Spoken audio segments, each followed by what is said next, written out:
Asunto que marca la actualidad del día, y como tenemos un protagonista, pues vamos a ir con él sobre la marcha, porque ya saben que hoy hay una consulta, arranca esta tarde, en la que las bases de Podemos van a votar desde hoy hasta el domingo, la consulta convocada por el secretario general, por Pablo Iglesias, para decidir si él y su portavoz en el Congreso, pues que es Irene Montero, deben dimitir tras la polémica por la compra de su casa. Una consulta que han criticado varios líderes autonómicos. Iglesias ha defendido esta consulta porque asegura que es lo que debe hacer un político decente cuando se ve cuestionado. Tras denunciar el acoso al que se ha visto sometido, el líder de Podemos ha asegurado que no se arrepiente de su decisión. Nosotros somos diferentes también en esto. ¿Hay dudas sobre nuestra credibilidad? Pues ahora los que nos eligieron tienen la oportunidad de sacarnos, de obligarnos a dimitir. Y si yo sigo siendo secretario general de Podemos la próxima semana, es porque las inscritas y los inscritos de Podemos así lo desean.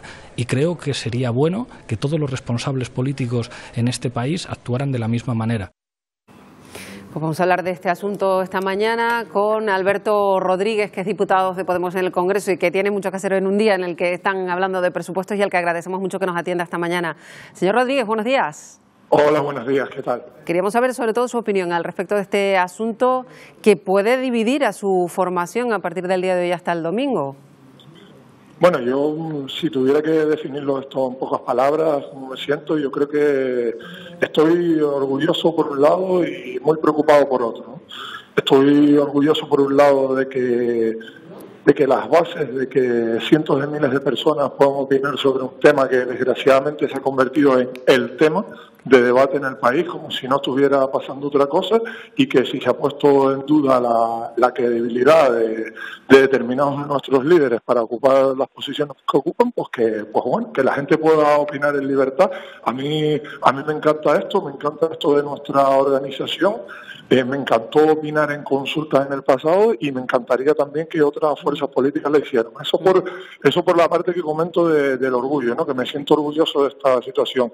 Y la otra que me parece mucho más grave y que me preocupa es el nivel de tolerancia, de impunidad que se tiene con el acoso que estamos viendo, la persecución, las barbaridades que se están haciendo y que se están diciendo con organizaciones fascistas marcando con pancartas viviendas de líderes políticos simplemente por el hecho de pensar diferente. Estamos oyendo barbaridades de tertulianos en la televisión pública que la pagamos todos, incluso metiéndose con el propio embarazo y con las propias criaturas que aún ni siquiera han nacido y ya las están atacando en la televisión pública. Yo con toda esta situación creo que hay que marcar límites, creo que hay que poner fronteras de qué es lo que se puede hacer con un personaje público y qué es lo que no se puede hacer. Está muy bien tener opiniones discrepantes, está muy bien y me parece genial y que cada medio de comunicación tenga la línea que tenga aunque no sea hostil. Eso me parece genial y creo que es un tema de salud democrática. Ahora lo que no me parece bien es que se le dé paulo a elementos mafiosos que actúan en connivencia con las cloacas del Estado, como el señor Eduardo Delgado. Eso queda fuera de toda duda, esos ataques, por supuesto, pero por la parte política de su organización, porque estamos hablando de una cuestión personal que es la que se dirime por parte de las bases. Yo no sé hasta qué punto esto luego puede tener una repercusión política grave dentro de su propio partido, en tanto en cuanto también ha habido pues parte de su partido que ha expresado el fuerte malestar, representantes importantes de su organización que no están de acuerdo ni con el planteamiento ni con lo que se plantea en sí, ni con los efectos que pueda tener luego en el partido en toda España. Bueno, eso es la democracia, ¿no?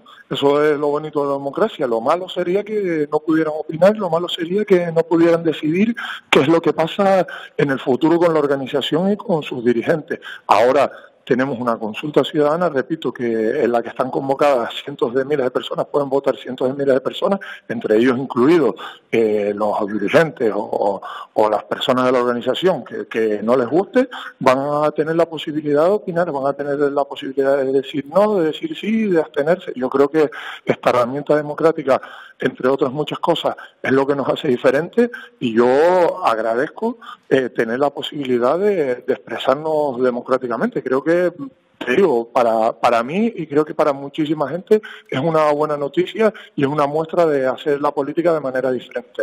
Señor Rodríguez, le va a preguntar mi compañero que nos está acompañando aquí en la tertulia, Juan Manuel Betancur, le hace una pregunta ya casi para terminar. Sí, claro, sin ningún problema. Sí, buenos días, señor Rodríguez. Muy buenos días. Para representar adecuadamente a los de abajo, como ha dicho el alcalde de Cádiz, ¿hay que vivir como los de abajo? Es que, por supuesto, pero ¿en qué momento no se ha vivido como los de abajo? Mire, yo no quiero entrar en ejemplos personales, pero yo tengo un buen trabajo en el que hay buenas condiciones laborales y buenos salarios que son frutos de la organización sindical y de la lucha de los trabajadores, y conozco muchos compañeros y compañeras que tienen casas parecidas a estas o incluso mejores. Me acuerdo perfectamente cómo desde determinados sectores de la empresa se criticaba incluso los coches que tienen los trabajadores simplemente por el hecho de ser trabajadores. ¿Qué pasa? Que por ser clase obrera no se puede acceder a buenos coches, por ser clase obrera no se puede acceder a buenas casas. Yo creo que, y por lo menos para eso estoy aquí, yo no estoy aquí para que nadie pueda tener una vivienda en condiciones, para que nadie pueda tener acceso a determinados bienes materiales. Yo estoy aquí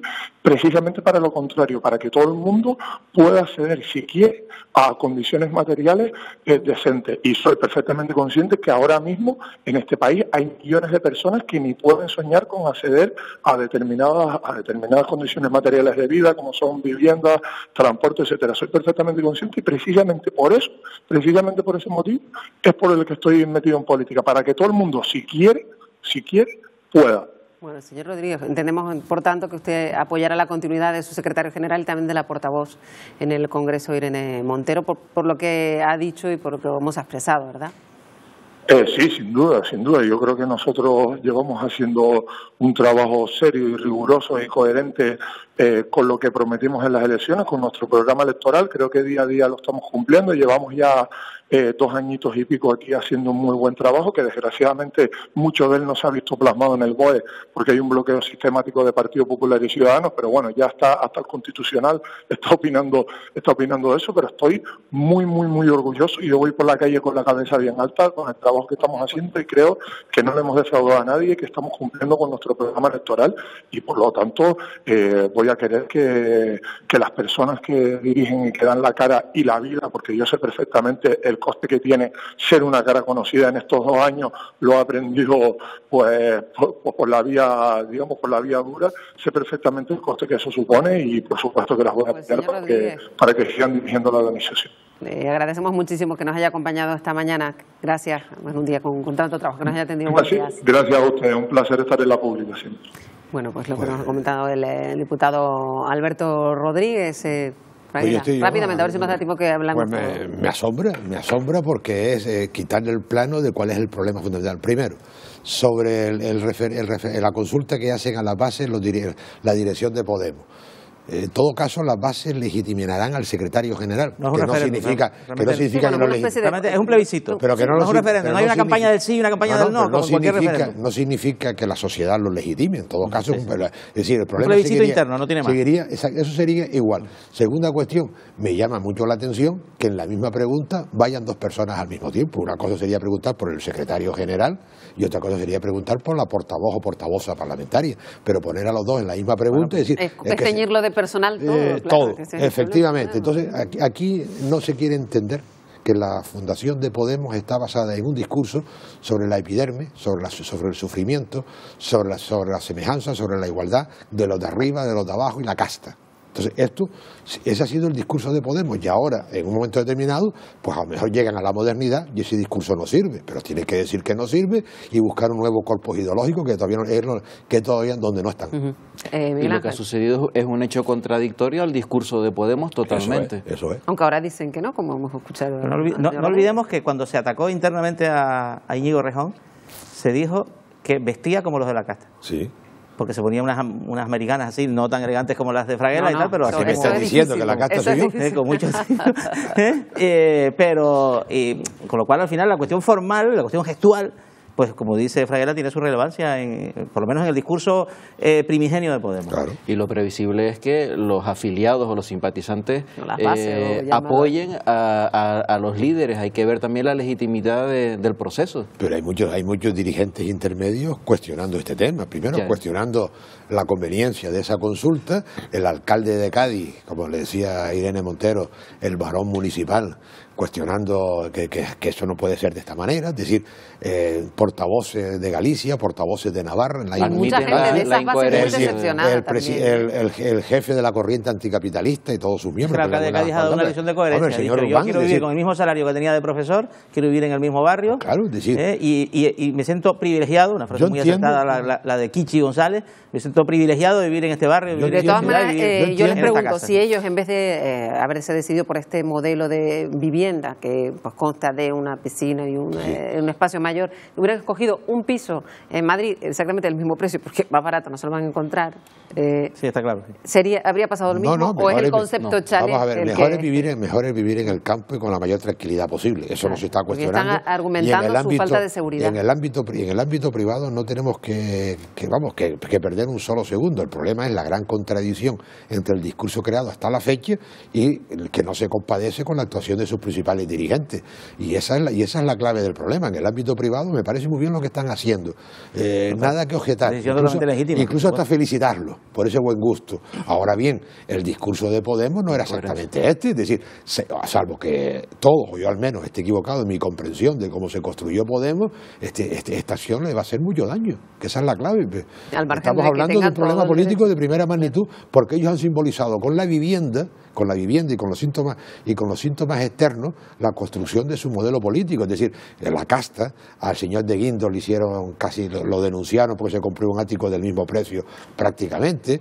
¿Y por qué no? Porque iba a especular, no iba a especular. Pues, mire, es que el problema de la hemeroteca, por decir hemeroteca, de las videotecas, es que ahora le han sacado... No saca los colores a todos. Claro, ahora en particular a Pablo Iglesias, pues ya que era tan sencillo como ir buscando cortes, que además puestos todos en sucesión estos últimos días. Hay un componente sobre la prosperidad material y la vinculación a la actividad política. Si empiezas en política viviendo en Vallecas y acabas en un chalet a la pagar, a los 2 años, es inevitable que la sociedad interprete que la política ha sido un instrumento de prosperidad. Cosa peor, que otro caso, que también hay muchos casos en Podemos, de profesionales de la universidad o profesionales liberales que están en Podemos y que simplemente gracias a su esfuerzo, su talento durante años, ya tienen una posición económica acomodada. Pero vamos a ver, ganada, es que yo no es que en el ámbito privado, ¿no? Es que no es que esté en desacuerdo contigo, Juanma, pero el problema no creo que no es ese. Es decir, el problema es que la acción política de Pablo Iglesias, por ejemplo, puede ser ejemplar en su trayectoria. Ahora bien, en esta decisión concreta le destruye su discurso político, que es por eso hay una parte de Podemos absolutamente anonadada con lo que está sucediendo. Y Pablo Iglesias es la magnitud del error y que no lo vieran venir. Efectivamente. Y Pablo Iglesias tiene también otro tipo de ingresos por televisión, por libros, etcétera, que no están sujetos a esas cuestiones más que del enriquecimiento por la acción política. Parece que estamos hablando exactamente de unas cuestiones tan personales y que ahora puedan marcar incluso el futuro de su partido. Por cierto,